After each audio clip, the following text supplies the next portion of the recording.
A few years ago, a friend of mine was told by her surgeon that a knee replacement was probably a year or two away. She wasn't in that chair yet, and she wasn't ready to be. If you're somewhere in that same stretch of time, where surgery has been mentioned but isn't happening today, this video is for the decisions you get to make in the meantime. I'm not a doctor, and nothing here replaces a conversation with yours. What I am is someone who has spent years looking closely at how people manage this condition, day to day, and who has navigated parts of this myself. Consider this the longer conversation there usually isn't time for at a 10-minute appointment. Everything we'll cover fits into 3 ideas: how you think about your pain, how you reduce the load on your knee, and how you build the capacity of the muscles and tissues around it. Once those 3 connect, the rest gets a lot clearer. Start with the mind, because it surprises people. 2 patients can have nearly identical X-rays and report very different pain levels. Research suggests pain isn't purely a mechanical signal from a joint. It's also shaped by stress, sleep quality, fear of movement, and how much attention we place on the sensation itself. That doesn't make the pain any less real. It means there may be more room to influence it than we assume. Which brings up the physical side. What's actually worth paying attention to there? Some symptom relief tools carry real trade-offs. Anti-inflammatory medications can help in the short term, but many doctors prefer to monitor long-term use closely because of effects on the stomach, kidneys, or heart. And a dose that feels fine for a few weeks isn't always the same story a few months in. Cortisone injections offer temporary relief for some people, though studies have observed that the relief can vary from person to person and tends to shorten with repeated use, which is generally something to plan carefully with a physician rather than default to. None of this puts these tools off limits. It just means they deserve a real conversation rather than a routine. On the lower risk end, a few things are worth trying simply because the downside is small. Alternating heat and cold can ease stiffness and swelling. Gentle daily movement, even a short walk, tends to serve joints better than prolonged rest, since joints often stiffen with inactivity. Sitting for long stretches, a long car ride, a full afternoon in front of the television, can leave a knee feeling stiffer than the walk itself ever would. And maintaining a moderate body weight can meaningfully reduce the pressure traveling through the knee with every step. That last point deserves more than a passing mention, because it's really the foundation of the first pillar. Pillar 1 is reducing load. Weight is the biggest lever here, even modest. Sustainable changes can shift how much force moves through the joint with each stride, which is why weight management is often treated as a starting point rather than an afterthought.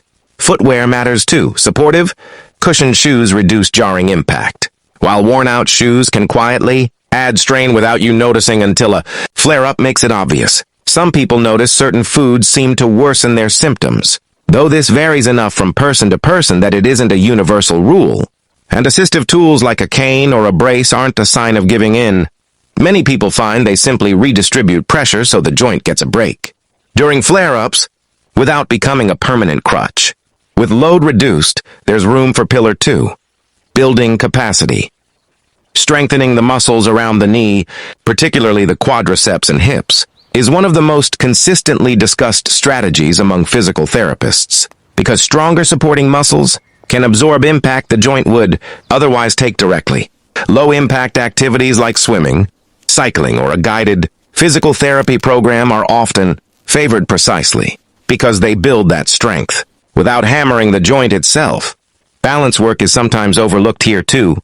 Steadier footing means fewer awkward shifts of weight onto a knee that's already under strain, which matters more than people expect. Once you notice how often daily life asks a knee to catch you off guard, whether that's stepping off a curb or reaching for something on an unsteady ladder. As capacity builds over weeks and months, many people notice the load reduction habits from earlier start paying off even more, almost as if the 2 pillars begin reinforcing one another.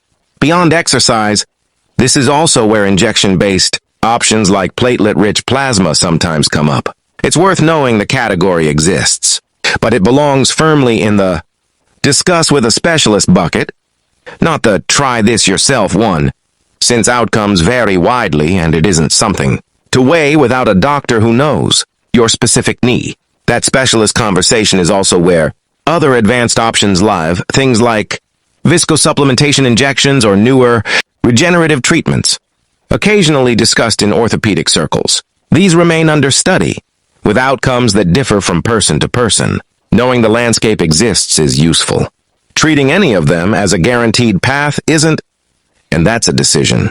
For you and a qualified orthopedic specialist to make together, ideally one who can weigh them against where you already stand, with the first two pillars. In my own case, the shift that mattered most wasn't any single treatment.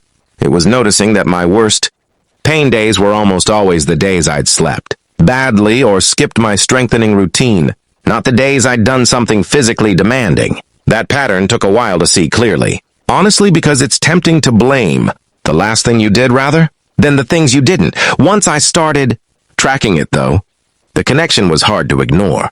That's what convinced me the three pillars were connected, not separate boxes to check. Your pattern may look nothing like mine, and that's fine. Surgery is still the right eventual answer for some people, and that's a legitimate outcome too, not a failure to have avoided it. So here's where that leaves you. How you think about pain, how you reduce load, and how you build capacity. None of these are quick fixes, and none replace your doctor's judgment about your specific knee. But together, they give you a real framework to work through before, or alongside, any surgical conversation. If this was useful, there's more to unpack on any one of these three pillars in future videos. For now, treat this as a starting point for your next appointment, not a substitute for one.